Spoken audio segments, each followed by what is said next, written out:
Então, opa, boa noite, pessoal. Boa noite a todos. Bem-vindos aí a mais uma aula da Escola Livre de IA. Eu sou Wagner Santos, um dos organizadores da escola. Hoje nós vamos ter mais uma aula de regressão linear simples, um dos temas mais, acho que super fascinante, que a gente começa já a mexer aí com alguns modelos preditivos, né, com o professor Marcos Santos, que está de volta aí conosco. Temos essa honra de tê-lo novamente dando aula aqui. Então, vou fazer uma apresentação, para aqueles que ainda não conhecem, né, vou fazer uma apresentação da escola muito rápida.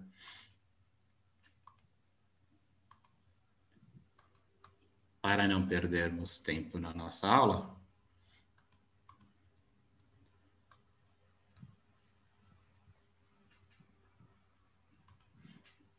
Então, nós somos a Escola Livre de IA, nosso lema é Inteligência Artificial ao alcance de todos.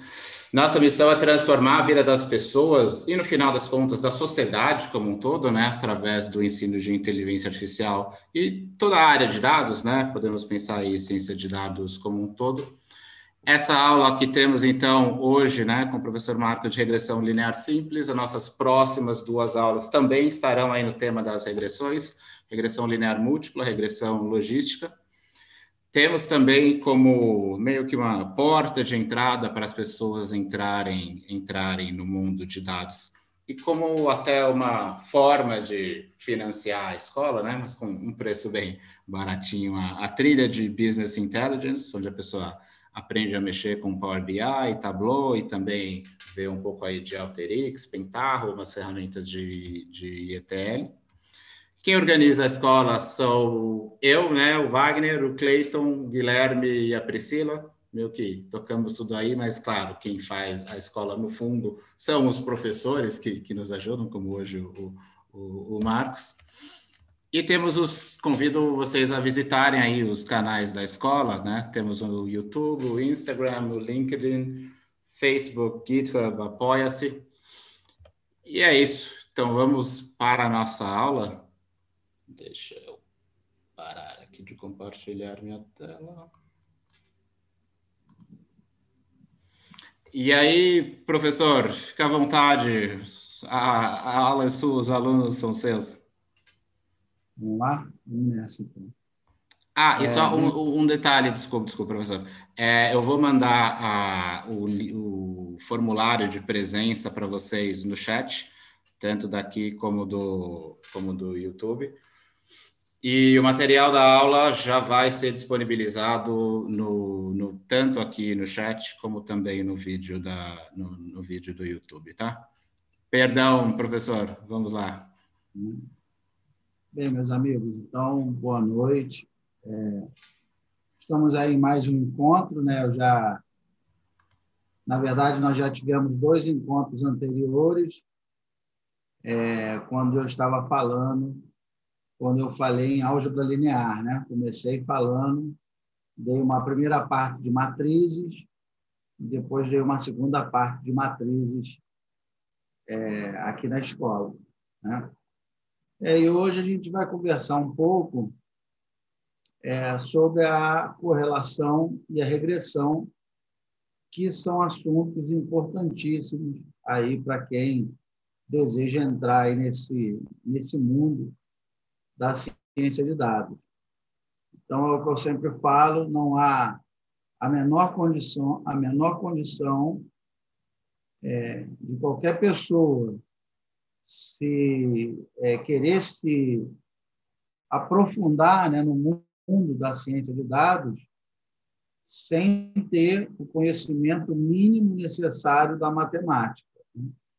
Então, há alguns conhecimentos da matemática que são basilares, né? São absolutamente fundamentais.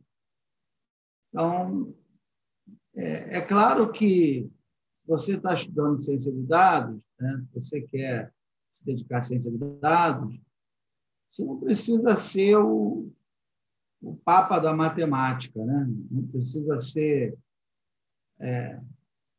o John Nash aí do século XXI.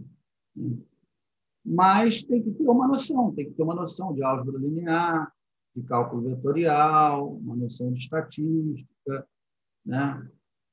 Variáveis aleatórias, contínuas, discretas, o que é uma correlação, o que é uma regressão, né? Álgebra linear.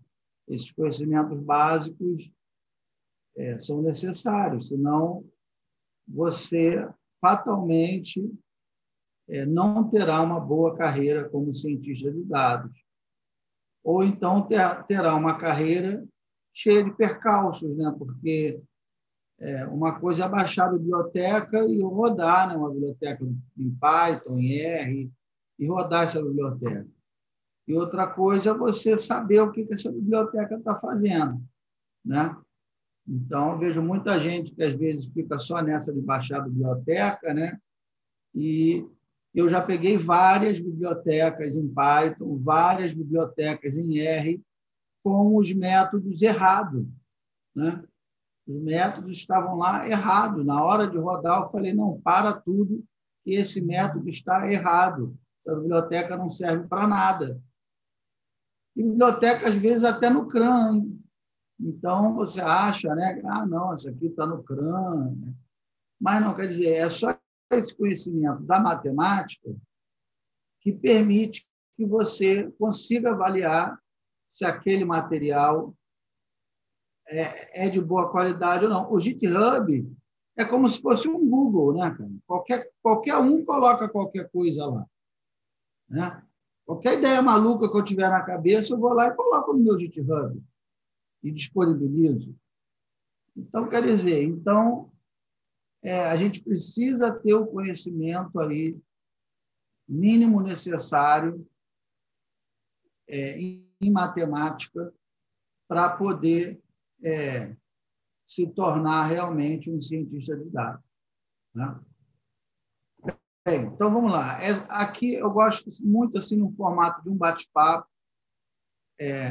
Se tiverem qualquer dúvida, podem perguntar na hora, não precisa esperar, não precisa. A ideia é realmente que seja um espaço colaborativo, né? Um espaço onde todos nós possamos aprender juntos. E parece piegas, mas não é piegas, é verdade. Eu aprendo muito mais com vocês do que vocês comigo, né? Então, os exemplos que vocês dão, do trabalho de vocês, da vida de vocês, acaba que eu aprendo muito mais com vocês do que vocês comigo, tá? Então, podem ficar à vontade para perguntar a hora que quiser. Bem, deixa eu ver aqui. Eu acho que a maioria aqui ainda não me conhece. Rapidamente, eu vou falar um pouco aqui do meu background, né? Para quem não me conhece, eu sou o professor Marcos dos Santos. Eu sou da Marinha, né? Estou há 28 anos na Marinha. Estou aí praticamente concluindo a minha trajetória aí na Marinha. Fiz colégio, escola naval, fiz a viagem de instrução de guardas marinha, né? Conhecida viagem de ouro. Passei por vários países do mundo, fiquei 10 anos embarcado em navios de guerra e depois eu saí para a área de pesquisa da Marinha, né? Para a área de ciência e tecnologia, e é onde eu estou até hoje. Há 11 anos eu estou na área de ciência e tecnologia. Então, fiz o mestrado na UFRJ em pesquisa operacional. Depois eu fiz o doutorado em sistemas, apoio à decisão e logística na Universidade Federal Fluminense. Fiz o pós-doutorado também na Universidade Federal Fluminense, em pesquisa operacional. E, recentemente, concluí meu segundo pós-doutorado no Instituto Tecnológico da Aeronáutica, lá em São José dos Campos, em Ciências e Tecnologias Espaciais.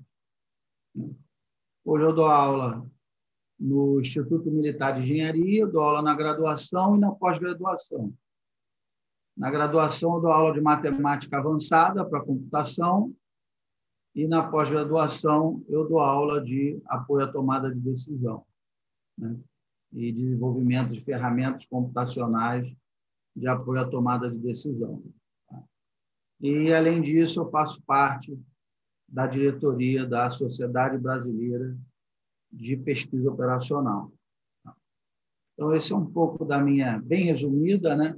Recentemente também fui convidado para dar aula no MBA em Data Science e Analytics, lá da USP, fui convidado pelo professor Luiz Paulo Fábio, e aí aceitei, estou dando aula lá também com os professores da USP. Né? Então, esse é um pouco da minha história, né? Assim, bem resumida. Né? Bem, agora vamos ver aqui,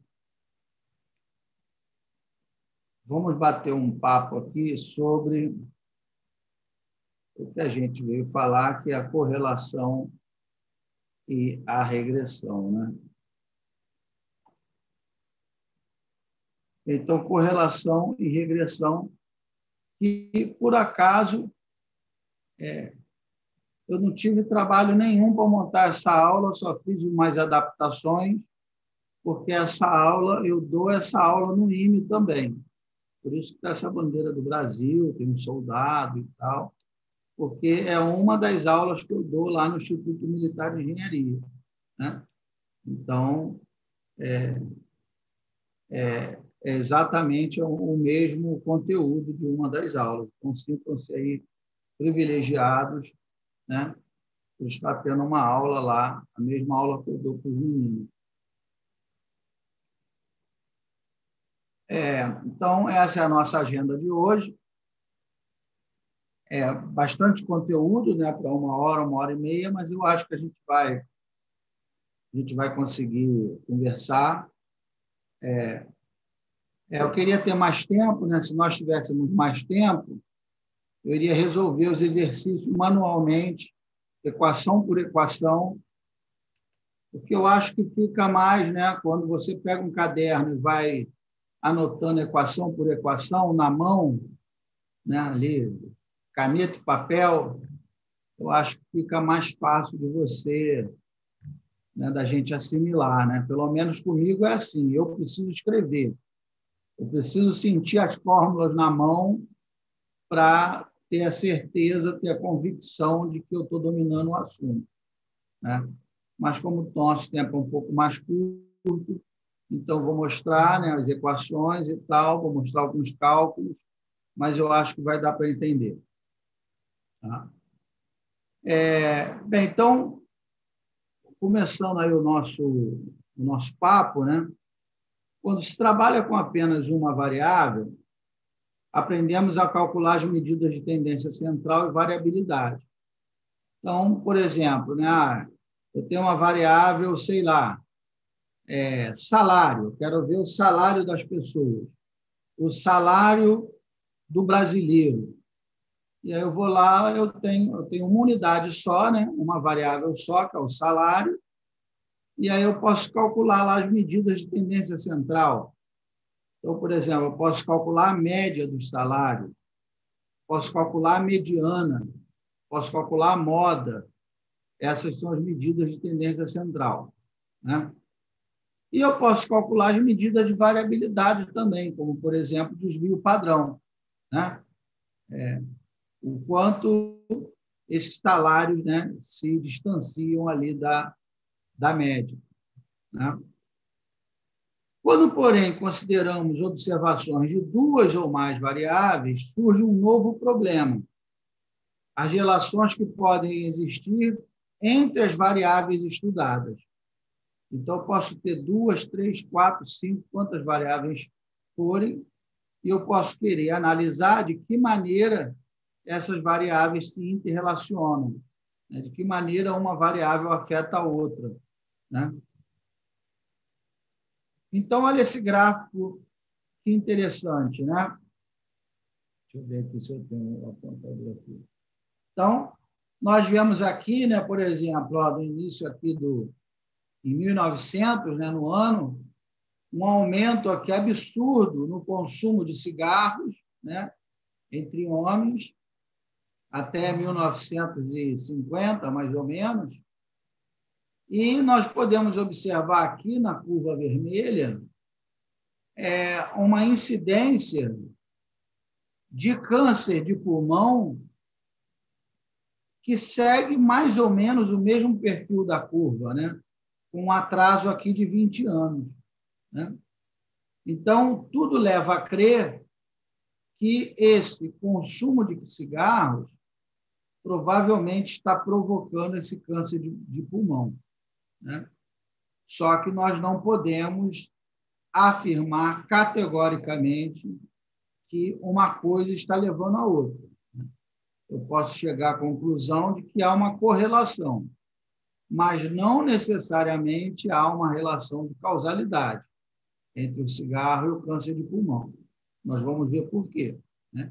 Que há uma correlação, não há dúvida. Né? Uma curva está correlacionada com a outra. Agora, para provar que há uma causalidade, aí eu preciso de uma análise muito mais profunda. Bem, então, nós temos aí outros casos, né? Como, por exemplo, peso e altura, né? Naturalmente, que são duas variáveis correlacionadas. Né? Quanto mais alto o indivíduo, a tendência é que ele seja mais pesado. Né? Tabagismo, incidência de câncer. Quanto maior o índice de tabagismo, é natural que também haja um grande índice aí de câncer no pulmão. Renda e analfabetismo, nesse caso, a correlação ela é negativa. Né? Quanto maior a renda, a tendência é de que menor seja o analfabetismo.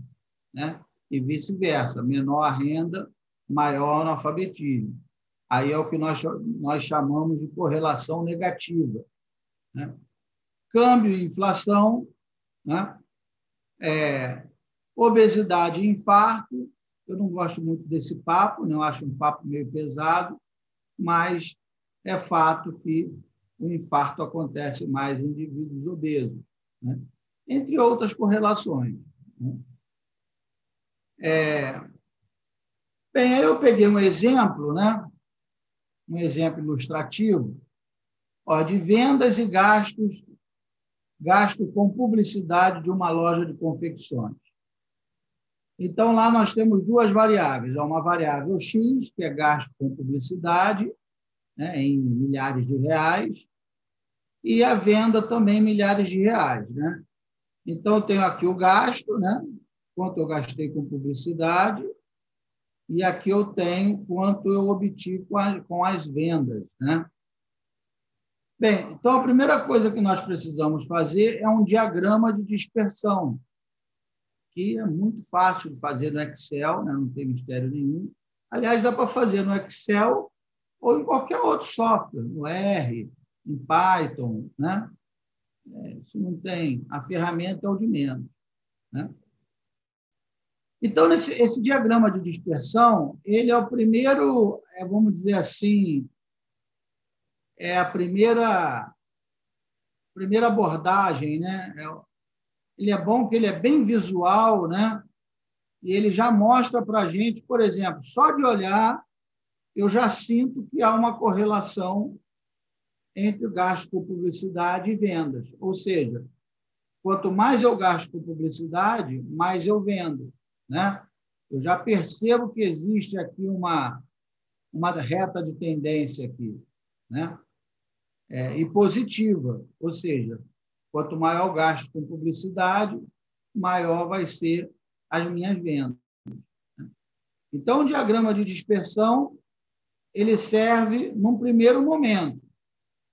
Só que, matematicamente, ele não prova nada. Né? Ele é só um diagrama de dispersão, só tem uma nuvem de pontos. Eu preciso provar se realmente essa correlação ela é forte o suficiente ou não. Né? Então, por exemplo, aqui, um outro exemplo agora. Olha, eu tenho lá tempo de estudo, nota da prova e tempo de estudo. Então, tem no eixo X tempo de estudo e no eixo Y nota da prova. E aí, ao colocar no gráfico cada par ordenado, né? Se eu estudo 3 horas, eu tiro 4,5. Se eu estudo 7 horas, eu tiro 6,5. Se eu estudo 2 horas, eu tiro 3,5. Se eu estudo 1h30, eu tiro 4. Se eu estudo 12 horas, eu tiro 9,3. Né? Então, ao plotar esses pontos, né, esses pares ordenados, no diagrama de dispersão, eu também percebo que há uma tendência aqui, né, positiva, né, que me indica o quê? Quanto maior o tempo de estudo, quanto mais eu estudo, maior é a nota que eu tiro. Né? É isso que esse diagrama me mostra. Né? E aí, o que eu falei no início da aula, eu tenho que tomar um cuidado, é preciso avaliar o contexto dessas correlações. Nem sempre a existência de uma correlação forte nos indica uma relação de causalidade. Né? É claro que, se houver a causalidade, haverá uma correlação. Mas nem sempre que há uma correlação, há uma causalidade. Então, até coloquei um exemplo, gosto de citar esse exemplo nas minhas aulas, né? Há número de picolés vendidos e número de afogamentos. É claro que, se num dia de muito calor nós formos à praia e você pegar, né, o número de picolés vendidos, né? Eu pego lá, sei lá, 5 dias, e aí a quantidade de picolés vendidos nos 5 dias.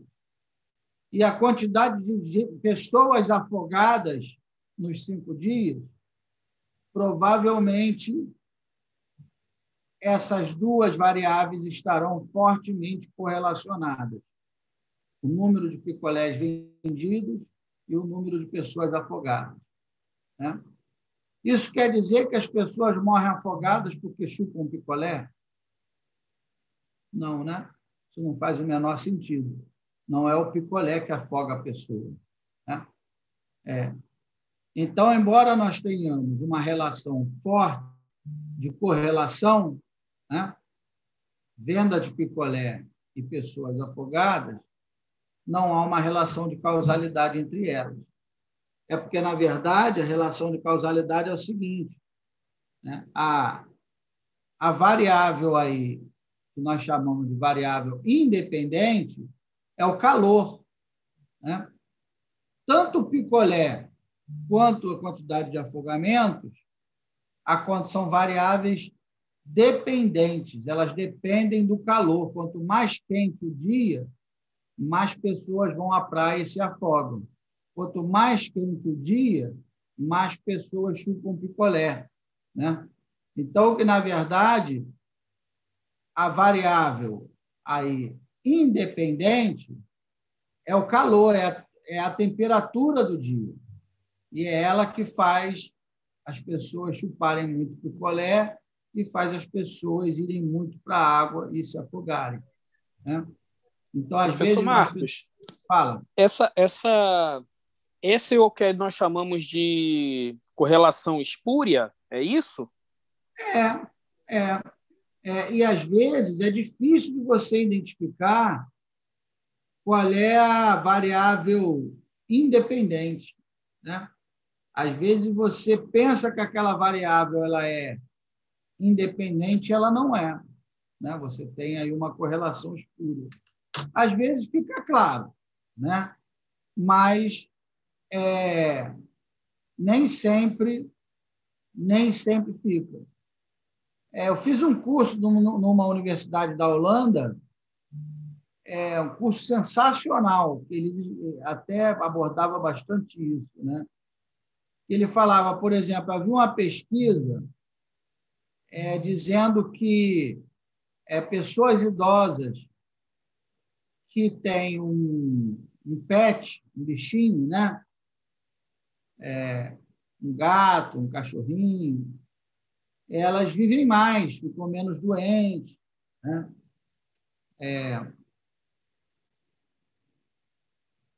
E aí pegaram vários dados da Inglaterra, da Noruega, enfim, mostrando isso, né? E aí a conclusão é que aí ele mostrou num artigo, né, ensinando a gente, o professor ensinando a gente a identificar essas relações espúrias, né? Assim, o artigo era perfeito, né? A tabela, quais as famílias tinham um bichinho de estimação, quais não tinham, quando que o idoso morreu, não morreu. O estudo era perfeito.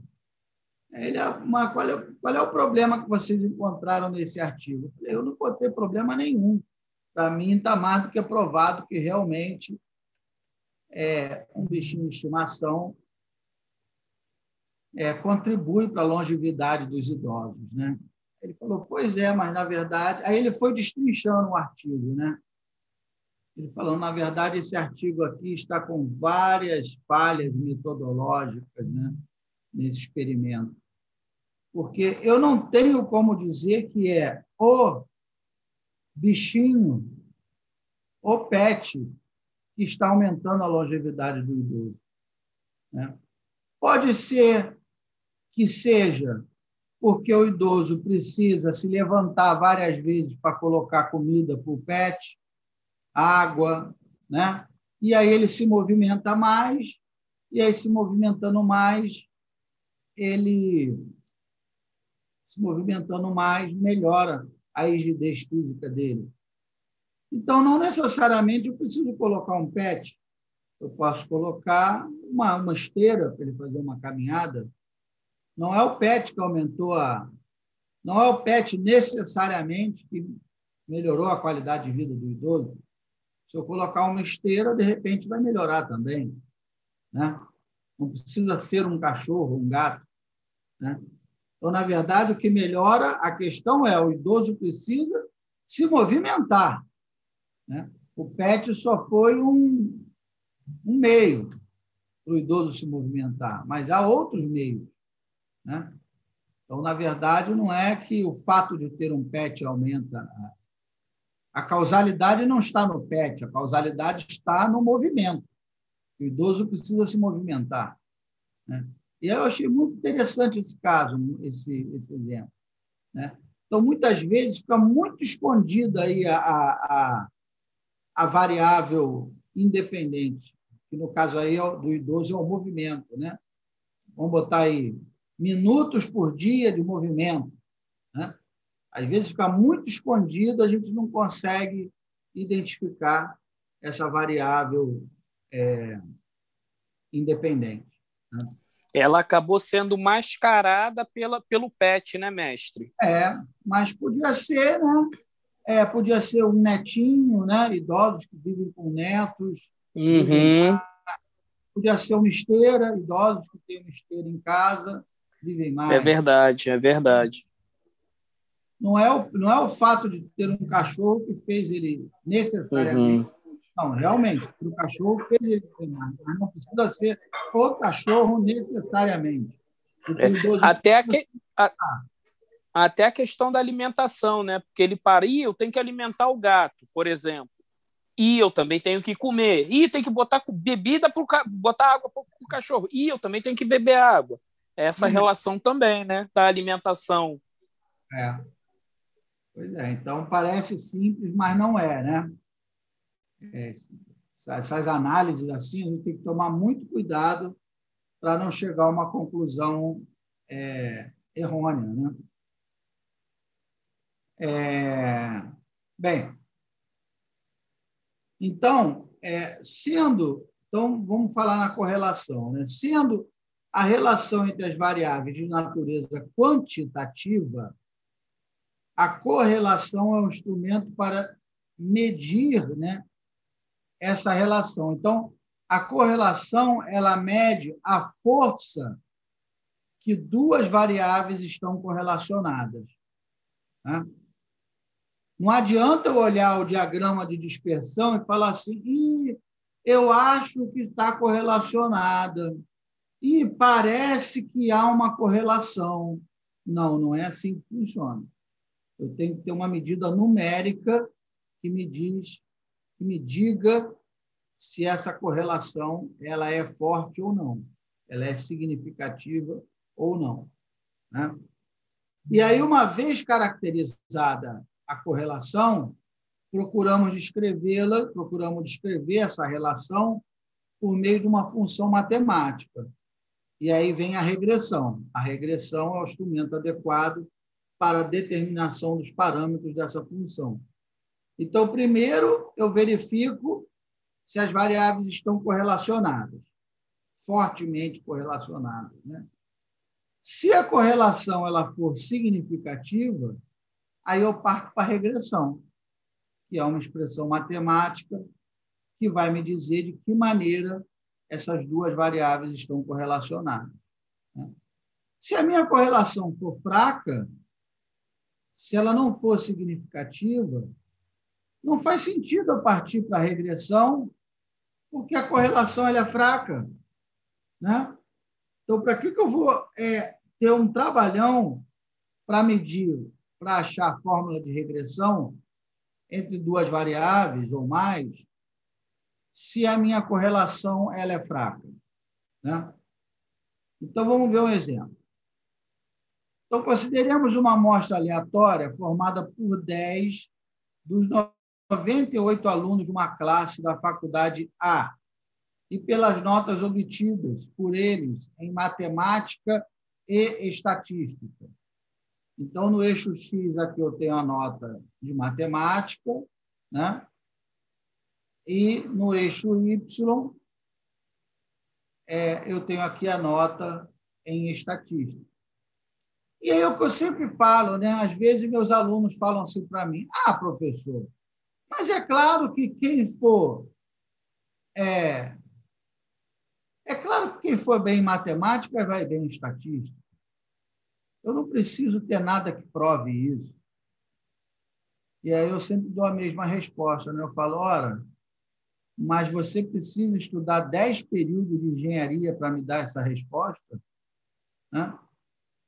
Você precisa estudar 5 anos para dizer que se uma pessoa vai bem em matemática, provavelmente ela vai bem em estatística, né? Falar, qualquer um pode falar o que quiser, mas o engenheiro ele trabalha com dados, ele trabalha com fatos, né? O que você acha, o que você sente, não interessa. O que interessa é o que os dados te dizem, né? É o que hoje em dia está na moda, né? O pessoal está chamando de data driving, é isso, né? É a organização dirigida, orientada pelos dados, né? Até porque os nossos sentimentos, muitas vezes, eles nos traem, né? Nós temos uma percepção e, muitas vezes, a nossa percepção ela está completamente equivocada. Então, realmente, eu olho essa tabela, quando eu faço o diagrama de dispersão, realmente, assim, aparentemente, parece que quanto maior a nota de matemática, maior a nota de estatística. Realmente parece que essas variáveis estão correlacionadas, né? Aparentemente. Mas eu preciso ter uma maneira de provar isso. Não adianta ser só no olho. Estão correlacionadas. Não é assim que a banda toca, né?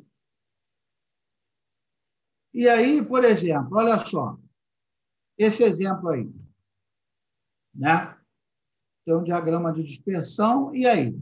As variáveis estão correlacionadas ou não? Não, que estão correlacionadas estão, elas sempre estarão. Só que ela pode ser fraca, moderada ou forte, a correlação. Então, aqui, por exemplo, provavelmente a correlação será forte, né? Mas e aqui? Será que eu posso dizer que essa correlação é significativa? Não sei. Eu vou ter que calcular, eu tenho que ter uma maneira de calcular isso, né? Aparentemente, olhando esse diagrama de dispersão, há uma correlação positiva. Ou seja, quanto maior a variável x, maior será y. Aparentemente. Mas nós precisamos calcular esse coeficiente de correlação. para ver se ele é significativo ou não. Tá? Aqui um outro exemplo. E aí? Eu tenho lá a capacidade utilizada na indústria e a aceleração da inflação. Será que há uma correlação entre a capacidade da indústria e a inflação? E, ó, a Alexa falando. Será que há? Não sei. A única maneira que eu vou conseguir verificar se há uma correlação ou não é calculando o coeficiente de Pearson. Né? Aqui, uma outra. Ó, analfabetismo e taxa de criminalidade. Tudo indica, né, aparentemente, né, parece que há aqui uma reta de tendência, né, de que quanto maior o analfabetismo, maior a criminalidade. Mas, mesmo assim, né, eu tenho aqui um outlier, né, mesmo assim, está muito disperso. Né? Os dados estão muito dispersos.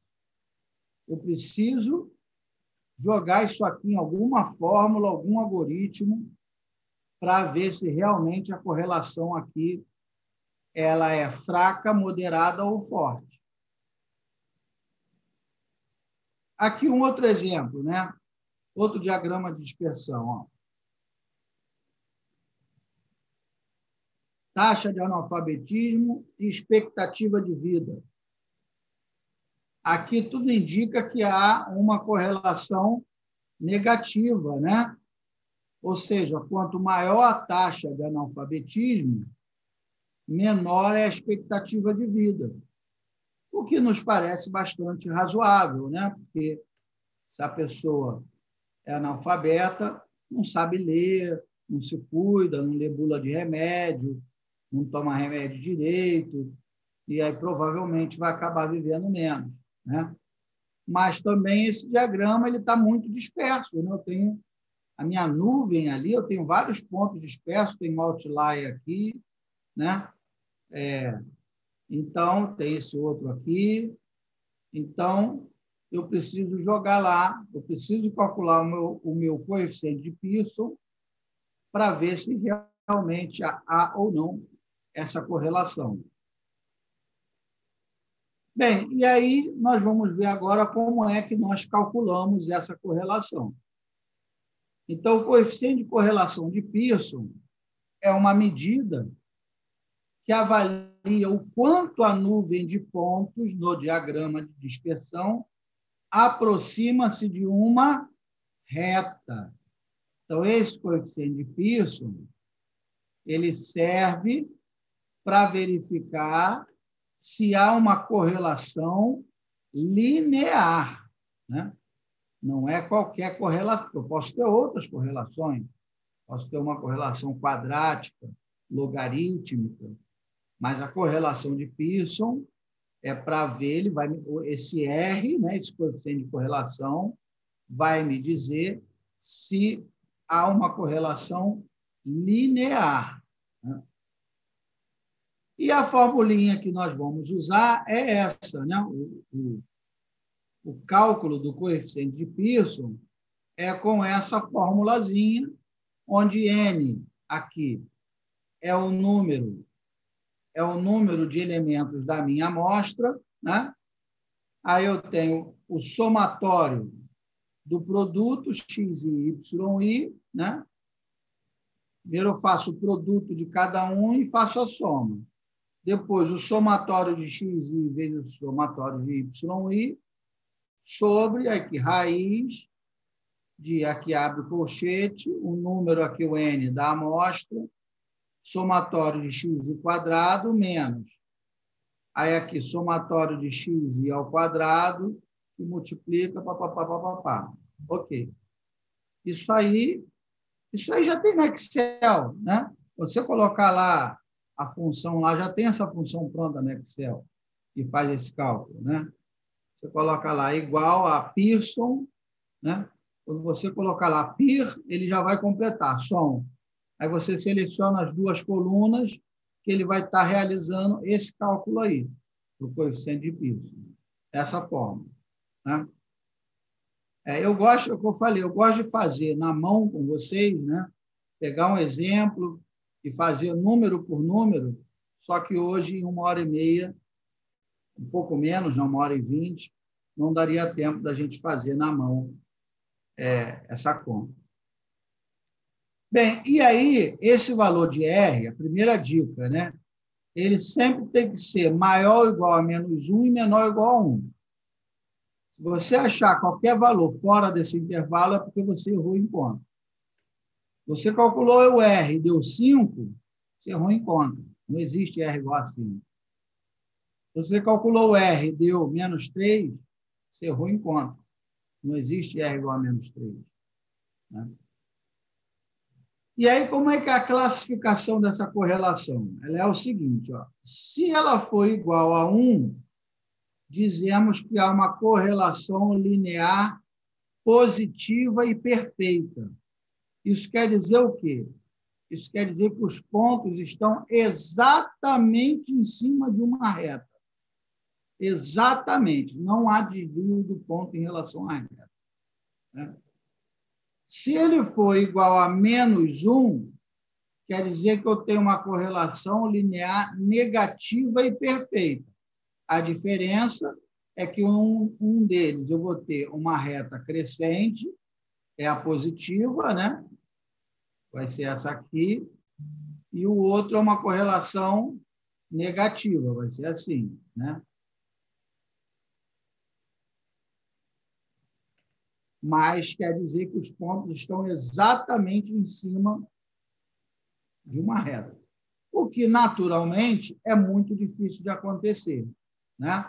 Na vida real, se você for lá e pegar né, formar uma nuvem de pontos, é muito difícil que essa nuvem de pontos esteja exatamente em cima de uma reta.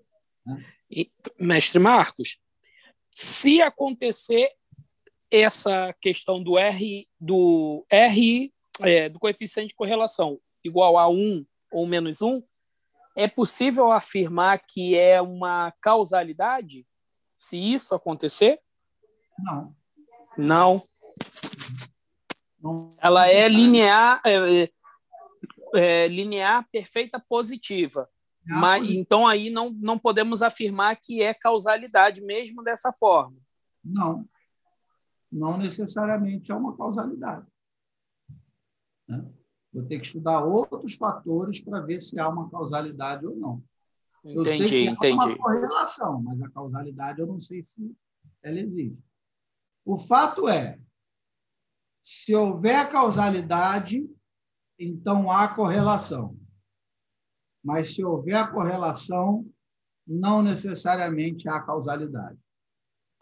Perfeito, perfeito. Entendeu? E se o R for igual a 0, então nós temos a inexistência da correlação linear. Né? Se o R for igual a 0, não quer dizer que não existe qualquer tipo de correlação. Não existe a correlação linear. Pode ser que existam outras correlações. Né? Então, aqui, e aí como é que a gente classifica a força dessas correlações? Então, a gente aplica aquela fórmula, né, trosobática, né, e depois de usar aquela fórmula trosobática, nós vamos achar o valor de R. E aí, se o módulo de R estiver compreendido entre 0,6 e 1, nós dizemos que essa correlação ela é forte, ela é significativa. Né? Se ela for entre 0,3 e 0,6, quer dizer que eu tenho uma correlação moderada, ela é relativamente fraca. E se for entre 0 e 0,3, a correlação é muito fraca e praticamente nada podemos concluir sobre a relação entre essas duas variáveis. Né? Então, aqui, ó, por exemplo, então, alguns perfis, né? Então, aqui, ó, no primeiro caso, eu tenho uma correlação linear positivo. Ó o diagrama de dispersão, né? Se eu calcular aqui a reta, né, vai dar uma retinha ali, pá, bonitinho, né? Aqui eu tenho uma correlação linear negativa, né? Já vou ter uma reta aqui negativa. Já aqui, nesse caso, provavelmente, o meu R vai dar zero. Aqui, né? Provavelmente, aqui o meu R vai dar zero. Aqui, o meu R vai dar próximo de 1. Ó. Deve dar, por exemplo, ó, 0,92. Aqui, o meu R vai dar negativo, ó, porque a correlação é linear negativa. Ó. Vai dar menos 0,95. Aqui, provavelmente, o meu R vai dar zero ou próximo de zero. Aí quer dizer que não há correlação? Não, não é que não há correlação. Não há correlação linear, né? Mas eu tenho uma correlação quadrática aqui, né? Eu tenho uma parábola aqui, né? Então, o R que nós calculamos, o coeficiente de Pearson, só vale para a correlação linear. E aqui, provavelmente, o R vai dar zero também. Então, aí tem outra pegadinha do malandro, né? E quando nós calculamos o coeficiente de correlação e a gente acha zero, nós temos a tendência de acreditar que está acontecendo isso aqui, que as variáveis estão uniformemente distribuídas. O que não é verdade, né? Esse exemplo da parábola aqui mostra para a gente que os pontos não estão uniformemente distribuídos, né? Então, temos que tomar cuidado. Há outros testes estatísticos que nós temos que fazer para ver se os pontos estão uniformemente distribuídos, né? Aí temos lá Kolmogorov, Smirnov e vários outros testes, né? Então, tem que tomar cuidado com essas nuances, né? Para a gente não deslizar no conceito. Então, aqui tudo bem, né? Ó, aqui eu tenho R igual a 1, porque ali praticamente, ó, os pontos estão exatamente em cima da reta. Então, deu R igual a 1. E aqui R igual a menos 1, os pontos, olha lá, exatamente em cima da reta. Tudo bem, né? E aí é o que eu falei, ó, tem uma pegadinha do malandro aí, né? Ó. Observa que nesses 3 casos, nós vamos ter aqui, ó, um R igual a zero. Quando nós calculamos o coeficiente de Pearson e nós encontramos o R igual a zero, geralmente nós associamos erradamente que o que está acontecendo é isso aqui, ó, que as duas variáveis estão distribuídas uniformemente. Só que nem sempre isso é verdade, né? Nesse caso aqui, ó, vocês observem que elas não estão distribuídas uniformemente, né? Você tem uma função constante ali, ó. O y é sempre constante, independente de x. E nesse outro caso aqui, você tem, elas não estão uniformemente distribuídas também. Elas estão aqui seguindo uma... Se você calcular lá a regressão delas, né, você provavelmente vai achar aí um polinômio de grau 2, né? Uma função quadrática. Então, tem que tomar cuidado com essas pegadinhas. Bem, então, exercício, né? Vamos calcular o coeficiente de correlação relativo à tabela abaixo. Depois nós vamos fazer eu vou mostrar um softwarezinho para vocês. O software, é o que eu falei, normalmente quando nós temos, né, uma quantidade de dados muito grande, não faz o menor sentido nós realizarmos esses cálculos na mão, né? A própria pesquisa operacional, ela ganhou um impulso muito grande, ela se desenvolveu enquanto ciência aplicada a partir da Segunda Guerra Mundial, justamente devido ao avanço dos computadores, né? Então, é claro que se você tiver uma nuvem, né? Um diagrama de dispersão com 1 milhão de pontos, não tem como fazer esse cálculo na mão. Você tem que partir para um software, né? E aí meus alunos perguntam, professor, e aí eu vou usar o quê? Vou usar Python, vou usar R, vou usar MATLAB, vou usar Excel. Você pode usar o que você quiser, não tem esse problema, né? Você pode usar o que você quiser, desde que você encontre o R, né? Quero que você encontre o coeficiente de correlação.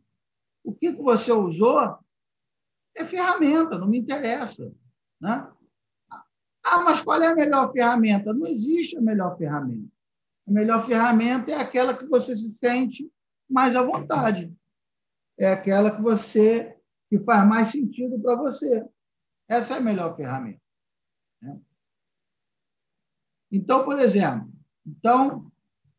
eu vou mostrar para vocês, eu vou executar aqui para vocês verem depois. Existe um software muito simpático, muito leve, chamado Curve Expert, que para problemas pequenos, ele resolve razoavelmente bem. Quando eu tenho milhões e milhões de pontos, aí eu tenho que partir para uma parada mais pesada, né? Eu tenho que fazer ou em R ou em Python. Mas, dependendo da quantidade de pontos que eu tiver, dá para usar razoavelmente bem.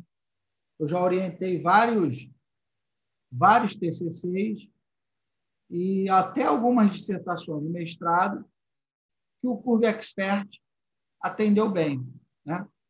Então, por exemplo, aí eu usei o Curve Expert para colocar essa tabelinha aqui, né? Essa tabelinha aqui. Então, é a tabelinha do início da aula, né? Nós tínhamos lá essa nuvem de pontos, né? Aí, o que ele fez? O Curve Expert foi e calculou o valor do R, né? E aí, olha aqui o valor do R, ó, 0,91. 0,91 quer dizer o quê? Que eu tenho uma correlação linear, positiva e forte, né? Forte por quê? Porque o módulo do meu R é maior do que 0,6 e menor do que 1.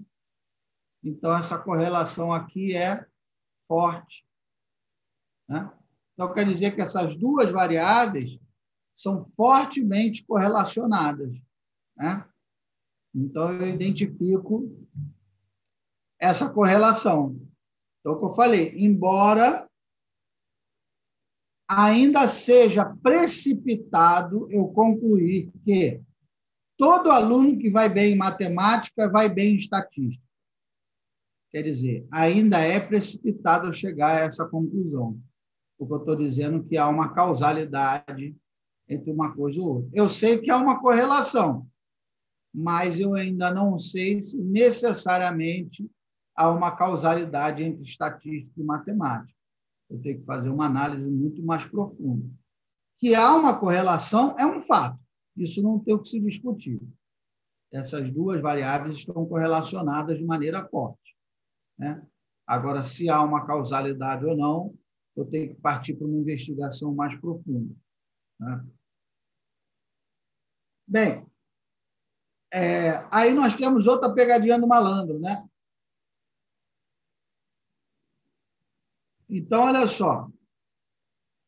só o diagrama de dispersão. Então, ele fala ali, ó, só aqui, espera aí, deixa eu sublinhar. Só o coeficiente de correlação não é o suficiente para afirmarmos que há uma tendência linear. Você fala assim, por que eu estou falando isso? Às vezes você fala assim, você tem uma massa lá de dados, você fala assim, eu vou partir logo para o coeficiente de Pearson. Por quê? O professor disse que não adianta olhar só o diagrama de dispersão, porque eu tenho que ter uma medida para ver se essa correlação é forte ou não.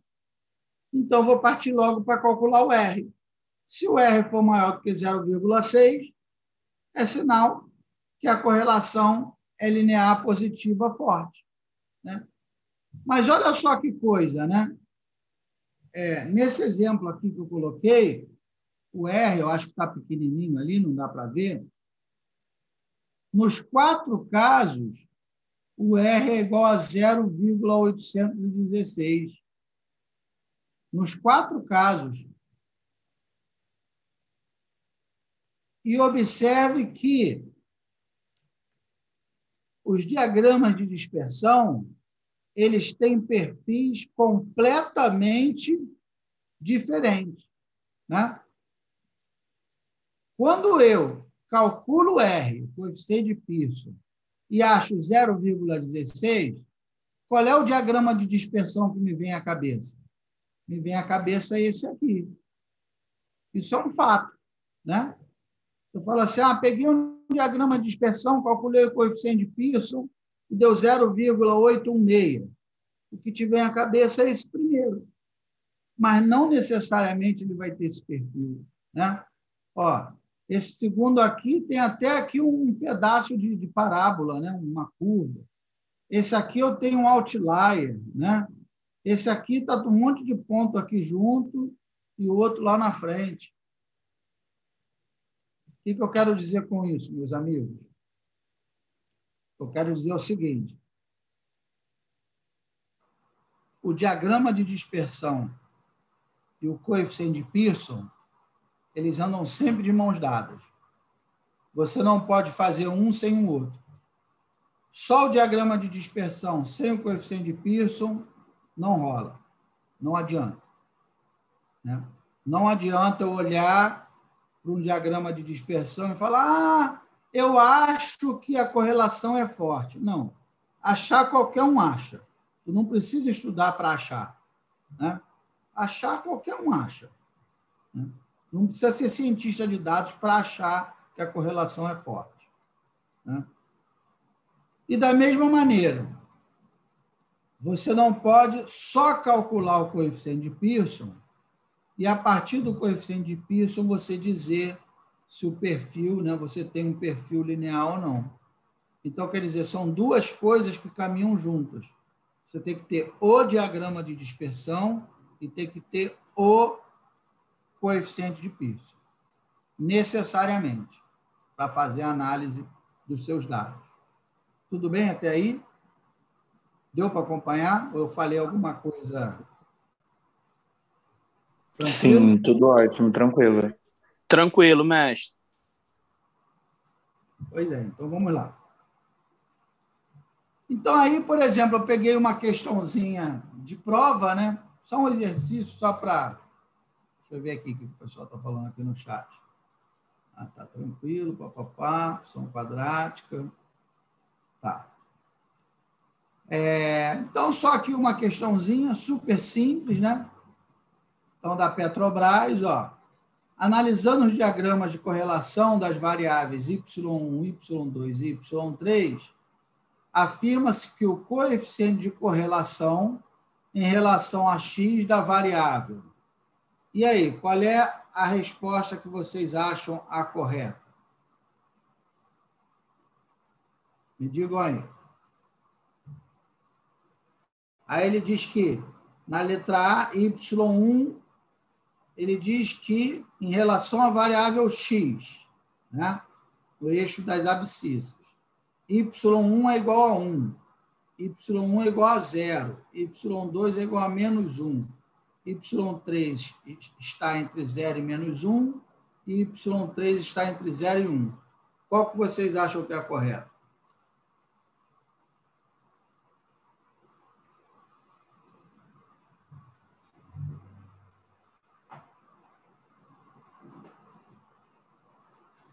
O Fábio disse letra E, né? O Donizete também. Então, vamos ver. Vamos ver qual que é. Então, ele disse que a correlação entre x e y1 é igual a 1. Aqui não é igual a 1, né? Aqui é igual a menos 1, né? A correlação aqui é negativa. É menos 1. Então, se eu for calcular o R aqui, Se eu for calcular o R aqui, provavelmente ele vai dar perto de menos 1. Né? Então, a A está errada.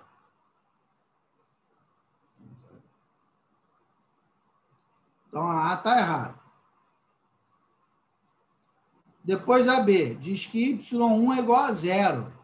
Também não é, já vimos que é aproximadamente menos 1. Então, está errado também. A Y2, ele disse que x em relação a Y2 é igual a menos 1. Y2 é aqui, né? O que vocês acham? Quanto que vai dar a correlação nesse gráfico 2? Quanto que vocês acham? Menos 1 é uma boa resposta para Y2? É isso aí, próximo a 0. Exatamente. Então, todo mundo entendeu o conceito da coisa. Né? Aqui, os pontos da nuvem estão uniformemente distribuídos. Certamente, o meu R dará aí próximo de 0. Né? Então, a C está errada também. A D diz que Y3 está entre 0 e menos 1. Ora, isso aqui você tem um perfil crescente ou decrescente? Você tem um perfil crescente, né? Crescente. Então, crescente, isso aí. Então, é claro que não pode ser entre 0 e menos 1. Então, realmente fica a letra E aí, como o Marcos, o Donizete aí responderam, né? Entre 0 e 1. Então, vocês vejam que até as questões de concurso não são tão complexas, né? Você só tem que conhecer o conceito. Tem que saber o que é um diagrama de dispersão, o que é um coeficiente de Pearson. Se você não tiver estudado o assunto, aí você não vai saber, por mais simples que a questão seja, né?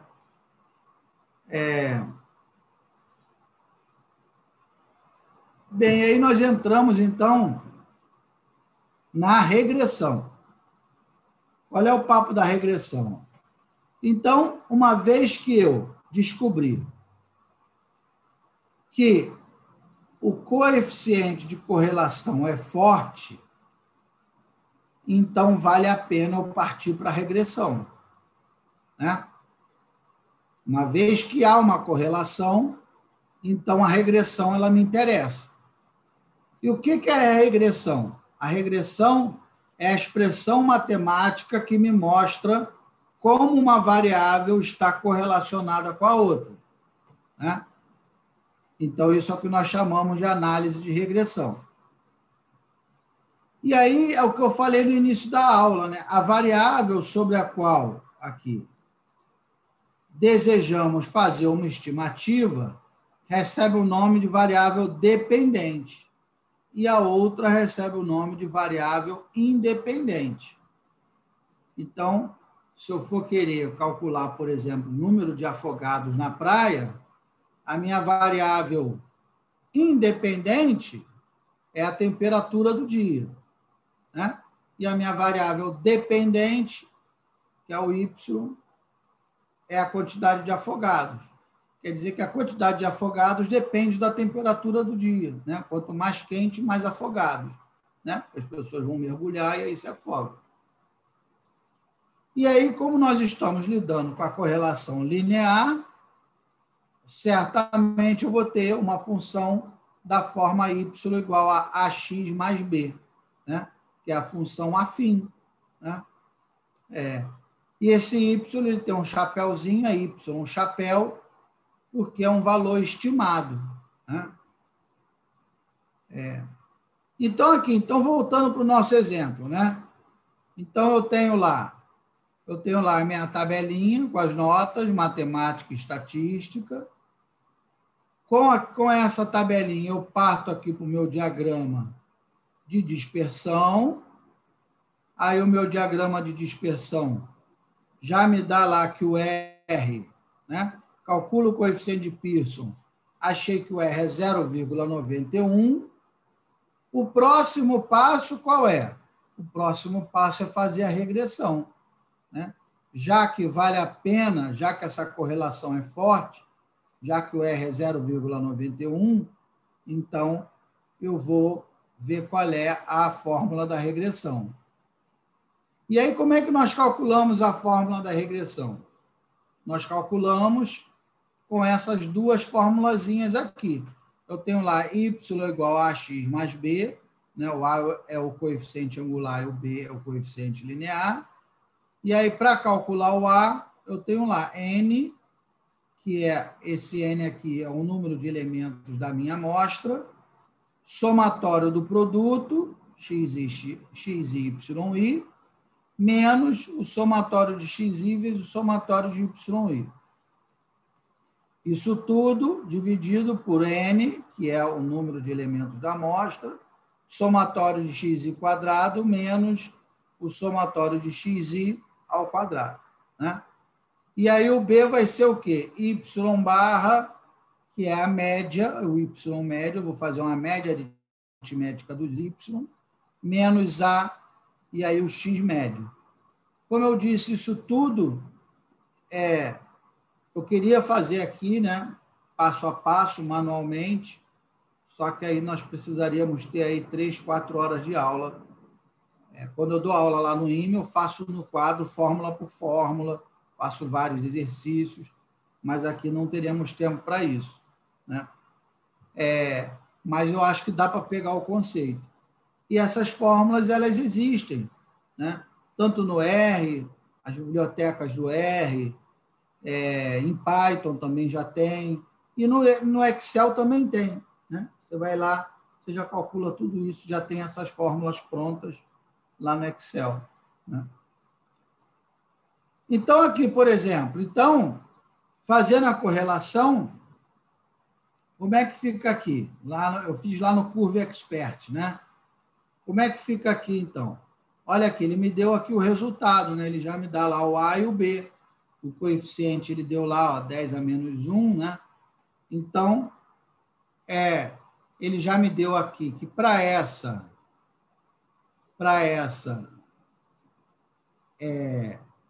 massa de dados, né? Eu tenho lá o A, então está ali menos 1, né? Menos 1 casa decimal, então vai ficar 0, é o coeficiente ali linear, 0,88, mais o B, que é ali menos 1 casa decimal também, 0,863x. Então, essa é a fórmula da regressão que representa esse conjunto de dados aqui, né? Então, essa reta aqui, ó, é representada por essa fórmula aqui, ó, 0,88, ó, y igual a 0,88 mais 0,86x. É essa formulazinha dessa reta aqui que se ajusta a esse diagrama de dispersão, né? Então, está ali. E isso é muito fácil, muito simples de fazer no Excel, qualquer ferramenta, né? Mais importante do que usar a ferramenta A, B, C, Python, R, é você ser capaz de analisar esses resultados, né? Bem, aí voltando à tabela do exemplo anterior, vemos que 4 não figura entre as notas de matemática. Entretanto, podemos estimar a nota correspondente fazendo x igual a 4 na equação da reta, né? Então, eu não tenho ali, ó, que é a equação da reta. Então, aqui, eu não tenho que y chapéu é igual a 0,88 mais 0,86 vezes x. Então, se vocês olharem aqui, ó, nessa tabela, eu não tenho 4 aqui, né? Mas eu posso estimar qual seria a nota do indivíduo aqui, em estatística, se ele tirasse 4 em matemática. Eu posso fazer essa estimativa, né? É só eu ir lá, né? Se x for igual a 4, então eu posso pegar lá, é só fazer 0,88 mais 0,86 vezes 4, né? E aí vai dar quanto? 0,86. Vou botar aqui, peraí. 0,86. 4,32. 0,88. 4,32, isso aí, obrigado.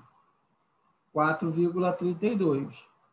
Então, se o indivíduo tirar 4 em matemática, provavelmente o valor, é claro que esse valor não é cravado em cima, né? Isso é um valor estimado, é por isso que é Y chapéu, né?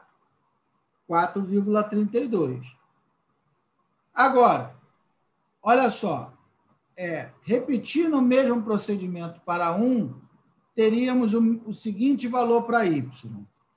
Então, eu tenho lá, ó, se eu pegar lá, Y é igual a 0,88 mais 0,86 vezes X, né? Então, vai dar 0,88 mais 0,86 vezes 1, né? Isso aqui vai dar quanto? Vai dar 0,166, vai dar quanto? 0,88. 1,74. 1,74. Será que isso está certo, isso que eu fiz? Pois é, isso não está certo. Por quê? Vamos ver por quê. Olha só. Como 4, o valor 4, x igual a 4, né? Pertence ao intervalo 2 e 10, em que eu fiz a correlação, dizemos que foi feita uma interpolação. E como um não pertence ao intervalo 2 e 10, dizemos que foi feita uma extrapolação, né? Então, assim, nós devemos, tanto quanto possível, evitar fazer uma extrapolação, né? Então, aqui, ó, o que ele quer dizer é o seguinte, ó, observa que quando eu peguei aqui, né, ó, o menor valor, aqui na matemática, o menor valor, deixa eu botar outra cor aqui, o menor valor é o 2 e o maior valor quem é? É o 10, certo? Então, eu fiz uma correlação no intervalo de 2 a 10, né? Então, eu sei que esse valor que eu achei de R igual a 0,91, ele só vale aonde? Ele só vale de 2 a 10. De 2 a 10. Se eu sair desse intervalo de 2 a 10, eu não sei o que pode acontecer. No 1, eu posso ter uma nota lá em cima, sei lá. Eu não posso adivinhar, né? Eu não posso extrapolar o intervalo. Mas quando eu faço, por exemplo, uma regressão linear para previsão, eu não estou tentando prever algo fora do meu intervalo de amostral? Não pode. Não pode. Você pode usar outras técnicas, mas eu não posso usar. Eu queria perguntar para o senhor sobre o uso da regressão linear, por exemplo, para previsão de demanda. Se eu usar a previsão, por exemplo, de demanda, eu não vou estar fora do universo amostral para poder prever o que eu vou ter que produzir fora daquele universo, daquele mês e tal, não sei. Não pode extrapolar. Você pode usar outra coisa, média móvel, suavização exponencial, correlação e regressão, você não pode usar. Se usar, está usando errado. E muita gente usa errado, né? Eu vi umas paradas sobre isso essa semana, estava olhando. Aí o senhor estava comentando disso, eu falei, eu achei até, alguma coisa está errada. Então, o documento que eu vi, o cara deve ter feito uma abordagem errada da ferramenta. É que nem aqui, ó, eu tenho lá, ó, Y, ó, eu te dou logo um exemplo absurdo para você ver, ó. Mestre, a gente encontra isso até em algumas literaturas, né? Esse tipo de exemplo com extrapolação, que é equivocado. Te dou logo um exemplo absurdo. Eu não posso botar se x igual a 15? Eu não posso calcular? Sim ou não? Poder eu posso, né? Pode. 0,863 vezes 15. Não vou achar o valor de Y? Vou. Mas existe nota 15? Nem existe nota 15, a nota só vai de 0 a 10. Que 15 maluco é esse que está calculando? Ah, entendi. Está fora do domínio da função. Nem existe nota 15. Um exemplo bem bacana também, mestre, desculpa interromper, quilometragem e preço de venda de um veículo. Às vezes a gente tem um conjunto de dados, né? É um exemplo bem bacana. Aí gera regressão, tudo bonitinho, só que, por exemplo, um carro com 90 mil quilômetros, 90 mil ele não estava dentro do parâmetro. E aí ele dava um valor do veículo muito fora e um valor muito baixo de quilometragem, o preço também totalmente fora. Dava até um valor negativo no preço de venda do carro. Uhum. Ou seja, assim, quer dizer que um carro de 90 mil significa que o preço tem que cair muito? É a questão dessa extrapolação. Não necessariamente. O que está me faltando são mais informações para rodar de novo a regressão, gerar um coeficiente de correlação e entender como é o valor desse carro mais à frente. Mas não significa que, né, que o preço vai ser negativo. Né? É como se a gente desse a resposta para o cara, meu amigo, nem de graça eu quero esse carro. Não posso fazer previsão. A correlação e a regressão, ela não se presta a isso, a fazer previsão. Não é esse o objetivo da correlação e da regressão. O nome já diz. Eu faço uma correlação para ver de que maneira duas variáveis estão correlacionadas. Fala, olha, meu chapa, quanto menor for a quantidade de anos e de estudo que a criança tiver, maior vai ser a taxa de homicídio. Isso é um fato. O fato está correlacionado. Menos anos, mais homicídio. A correlação é para isso. Né? Meu amigo, olha, quanto mais gente fumando, mais câncer de pulmão. Isso é um fato. Né? Agora, o meu objetivo não é prever. E se 1.500.000 pessoas fumarem? Quantas terão câncer? Não, o objetivo da correlação não é o objetivo primário do cálculo da correlação não é esse. Né? Muita gente usa errado a correlação e a regressão. Né? É o que o Wagner está falando aí. Né? Eu posso ter lá os veículos. Né? Eu posso ter. Um tem 10 mil quilômetros, outro tem 12 mil, outro tem 24 mil quilômetros, outro tem 11 mil, outro tem 90 mil, outro tem 91 mil, outro tem 95 mil. Eu vou e faço uma correlação. E aqui os valores. Esse aqui eu vendo por 20 mil reais.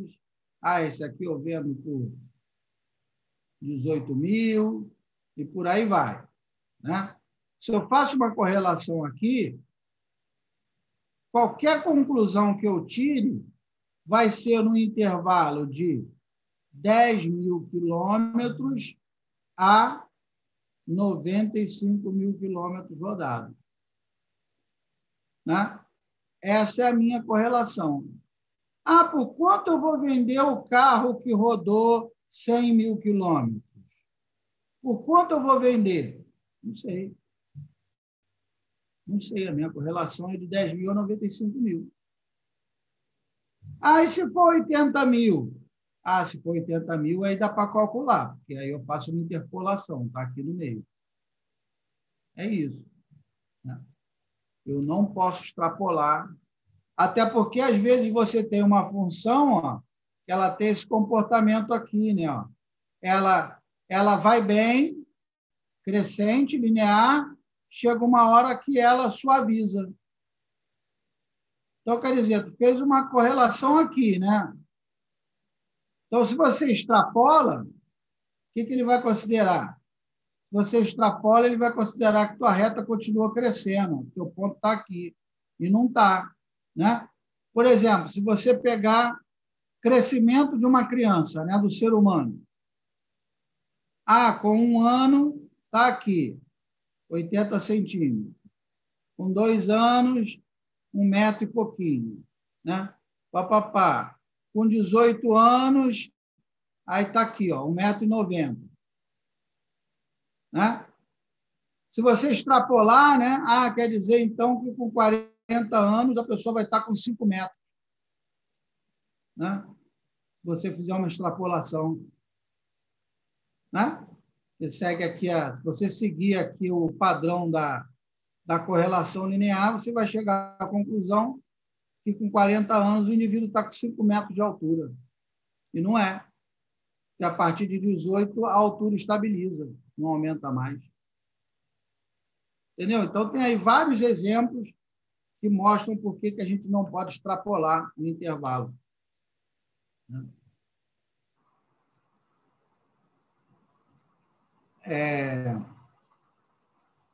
Bem, aí, papapá, né? Aí aqui eu até coloquei uma brincadeira, né? Tem um site que tem várias brincadeiras como essa, né? Então, é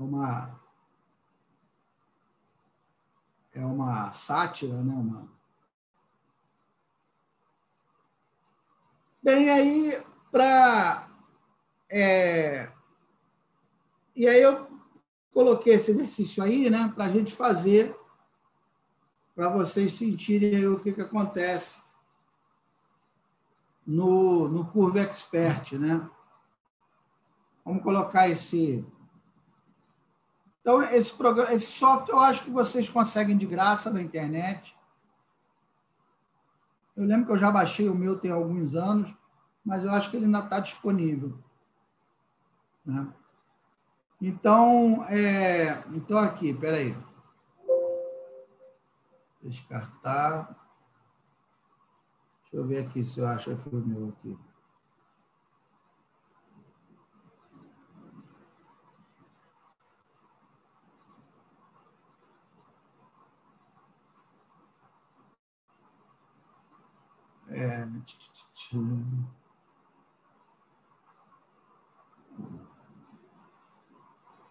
Live aqui. Aqui, ó, Curve Expert.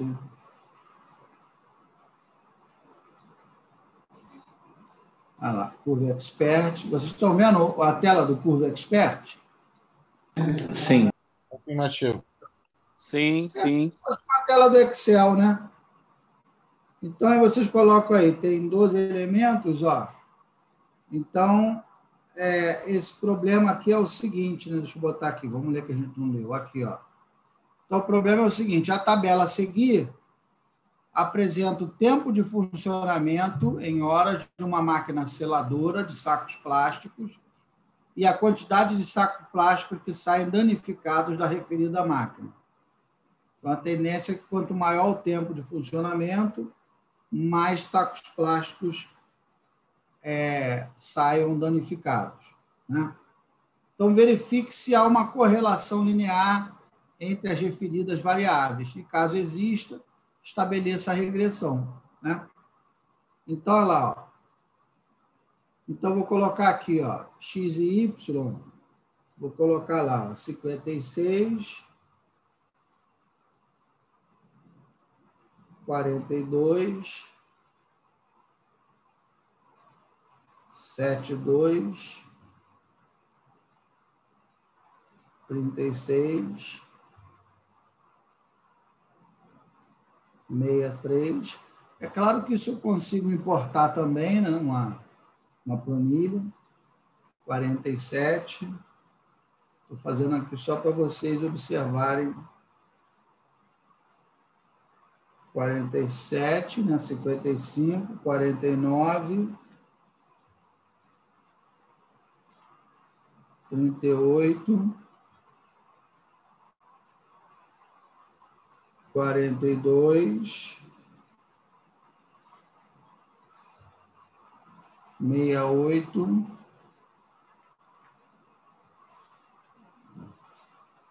e 60. Né? Aí aqui no eixo Y, 147.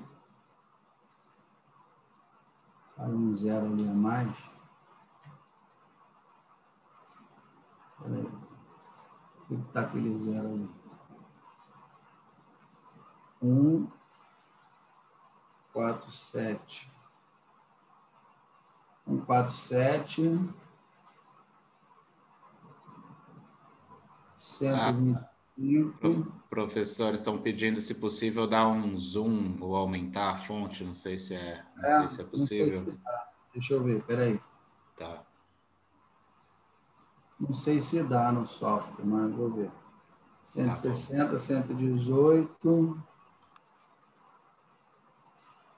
149,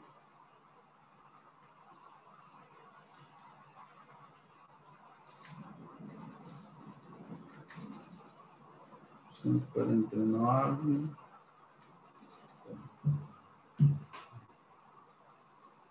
Não, isso aqui também. 149, 128,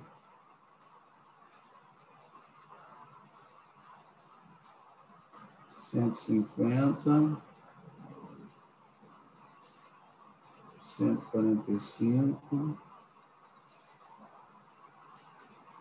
115, 140, 152 e 155. Deixa eu ver se dá para dar um zoom aqui, peraí. Vou um Ctrl mais aqui. Eu acho que ele não dá. Peraí.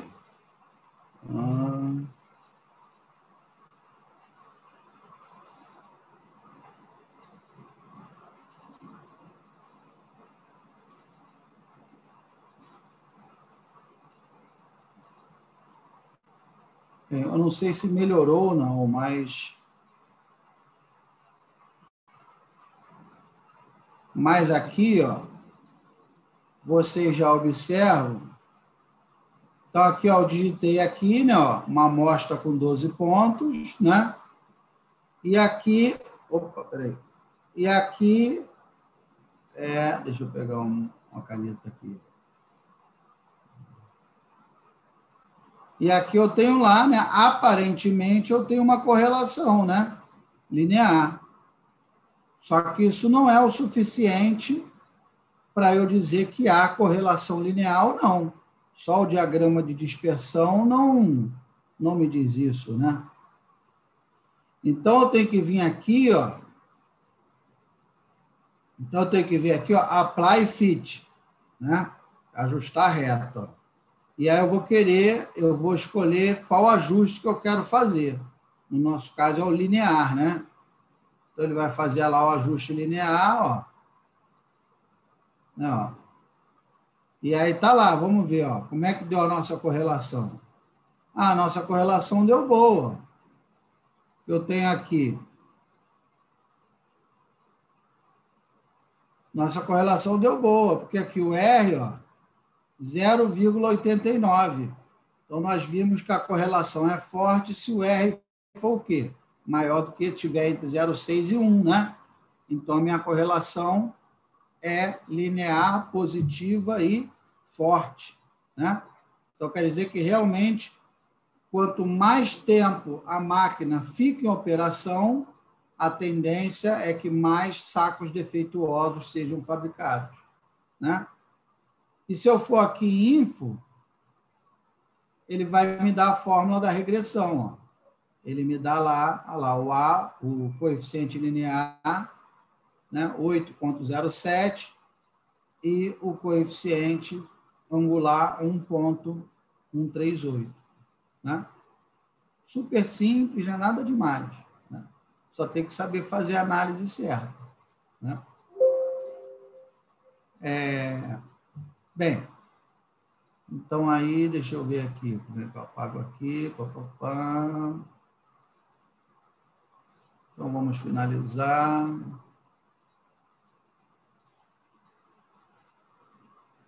Fechou. Comandante, fazendo a pergunta sobre a extrapolação. Nesse caso, nesse exemplo que a gente está calculando, por exemplo, a variável xi é horas, certo? 56 horas, 147 sacos com defeito, não é isso?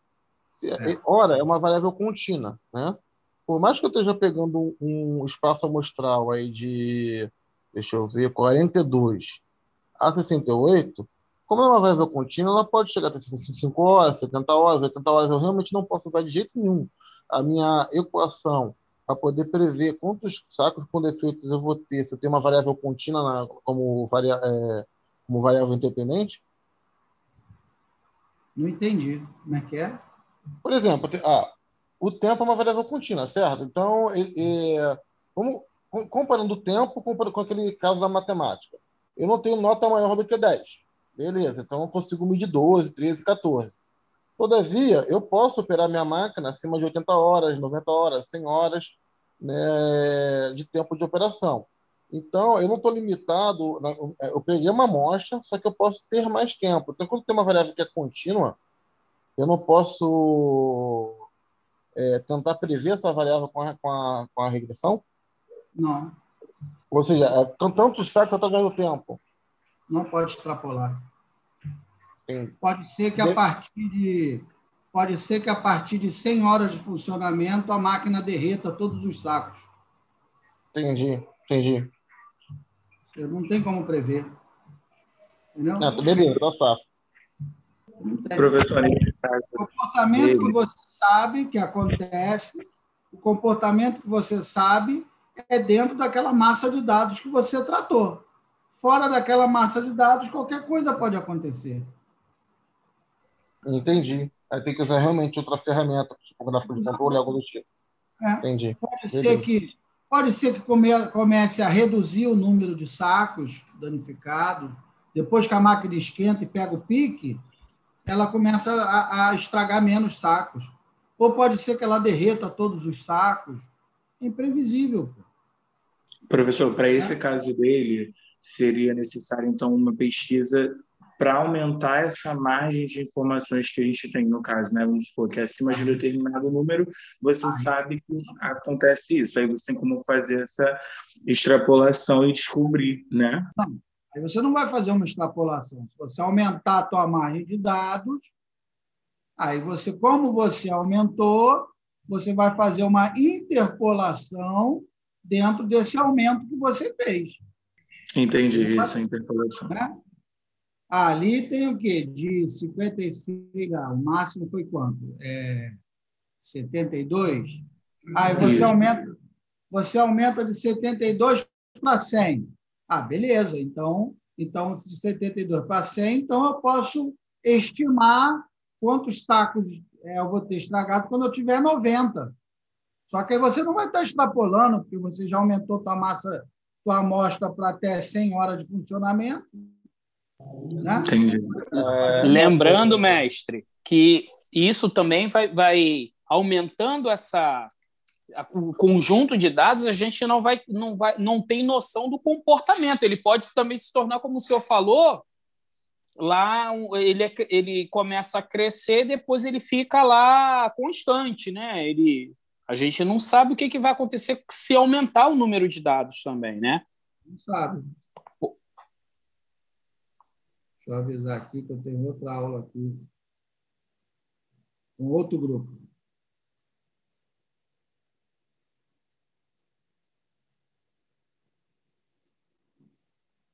Bem, então é isso que eu queria deixar na cabeça de vocês, né? Que, na verdade, eu tenho que olhar sempre em conjunto o diagrama de dispersão, o coeficiente de correlação e a regressão, né? Eu tenho que olhar sempre os três em conjunto. E eu não posso usar a fórmula de regressão fazendo extrapolação. Não posso usar. Se eu fizer isso, eu estou fazendo uma coisa errada. Eu vejo um monte de gente fazer Eu não falo nada, né? Porque, enfim, né? Mas está errado extrapolar, né? Você pode chegar a uma conclusão dentro daquela massa de dados que você tratou, né? Fora daquela massa de dados, qualquer coisa pode acontecer. Essa informação é muito importante, porque quando eu comecei a estudar regressão, eu estava estudando semana passada, que eu estava aplicando num artigo, o que mais o pessoal faz é extrapolar. E ensina a fazer isso. Então, isso é uma informação realmente muito importante para a gente não cometer esse erro futuramente. Mas tu não vê o exemplo da criança, não é um exemplo óbvio, né? Você tem lá, né? Então o indivíduo, quando tem 1 ano, tem 80 centímetros. O indivíduo, quando tem 2 anos, tem 1,20. O indivíduo, quando tem 3 anos, tem... O indivíduo, quando tem 4 anos... Aí assim você vai, né? Até chegar a 18 anos, né? Aí tem 1,90. Né? Então, beleza, eu posso pegar daqui e fazer uma correlação, né? Y igual a 0,9x mais, sei lá, 1. Né? Pode botar lá, quanto que é o indivíduo com 50 anos? Então vai ser 0,9 vezes 50 mais 1. Né? Então vai dar, sei lá, 45 mais 1. O indivíduo vai ter 55 metros. Tem lógica isso? Não tem. Por quê? Porque você extrapolou. Porque quando o cara chega aqui com 18 anos, a altura dele para de crescer, ele estabiliza. Né? Na verdade, a tua correlação só vale aqui dentro. Depois de 18 anos, não vale. Pô. Né? Então, tem que tomar cuidado com isso. Bem, aí é claro que nós temos, deve ser tema para uma outra aula, né? A estatística aí multivariada, né? Correlação multivariada. Eu posso ter 2, 3, né? 4, quantas forem, variáveis correlacionadas. Né? Isso é possível fazer. Né? Nós vimos a simples hoje, mas a ideia é basicamente a mesma. A base conceitual é a mesma. Né? Só que aqui, nesse caso, você vai pegar de 2 em 2. Você vai fazer x1 com x2, x1 com x3 e x2 com x3. Né? É assim que se faz a análise multivariada. E usando isso aí que nós vimos, eu publiquei com um aluno um artigo internacional em 2018, que foi exatamente, nós começamos buscando uma correlação linear, o mapeamento da percepção dos usuários quanto à usabilidade do smartphone. Nós queríamos mostrar que, quanto mais uma pessoa demora para conseguir fazer... quero tirar uma foto no celular, e aí a pessoa demora para achar para tirar foto. Quero ligar o Bluetooth, e aí a pessoa não consegue achar. E aí nós queríamos mostrar que quanto mais a pessoa demora, menos satisfeita ela fica. Né? Então, quando eu vou falar em usabilidade de celular, eu tenho que dar o celular na mão da pessoa e rapidamente ela ser capaz de fazer qualquer coisa. E aí nós medimos os tempos e deu esse perfil aqui de... esse perfil de gráfico, né? Essa curva. E aí dá para ver que quanto mais tempo a pessoa demora, menos satisfeita ela fica. Claro, né? A pessoa vai ficando irritada, porque mexe e não consegue fazer o que ela quer. E aí, no início do estudo, começamos a analisar usando uma regressão linear. Mas, no final, nós vimos que a regressão linear seria uma porcaria, e aí acabou que nós caímos nesse modelo de Bleasdale, que foi uma regressão muito mais interessante para a gente fazer essa análise. Né? E aí até por isso que foi publicado numa revista internacional esse trabalho. Né? Então, é isso, meus amigos. É esse conteúdo que nós vimos, né? Espero que tenham entendido. Eu tentei rapidamente passar um conteúdo aí que normalmente na faculdade a gente leva 2, 3 meses falando. Tentei 1 hora dar o máximo de conteúdo aí para vocês entenderem, tá? Tá aqui a referência. E eu queria aproveitar a oportunidade para convidá-los para conhecer as atividades da Casa da Pesquisa Operacional. Nós temos uma série, temos lá o nosso site, www.casadapesquisaoperacional.com. Temos o nosso canal no YouTube, com vários métodos, algoritmo de Kruskal, cadeias de Markov, algoritmo genético, método Analytic Hierarchy Process e tantos outros. Está tudo lá, gratuito. É só entrar e assistir, né, lá na Casa da Pesquisa Operacional. Essa semana agora, nós teremos uma live lá na Casa da Pesquisa Operacional com o professor Jesus Domecq Moré, que é um dos maiores nomes do Brasil aí em lógica fuzzy. Há mais de 10 anos, quando eu fiz o mestrado em PO, eu tive aula com o professor Jesus, eu tive a oportunidade de conhecê-lo pessoalmente, até por conta disso que ele aceitou o meu convite para fazer essa live, né? Vai ser aberta, vai ser para todo mundo, igual essa aqui que nós estamos fazendo. E na quinta-feira vamos começar o curso de métodos de estabilização de processos produtivos com o professor Davi Costa. Esse curso vai ser exclusivo só para quem faz parte da comunidade da Casa da Pesquisa Operacional. A live do professor Jesus não, vai ser aberta ao público, e o curso do Davi vai ser para os membros da CPO. Tá?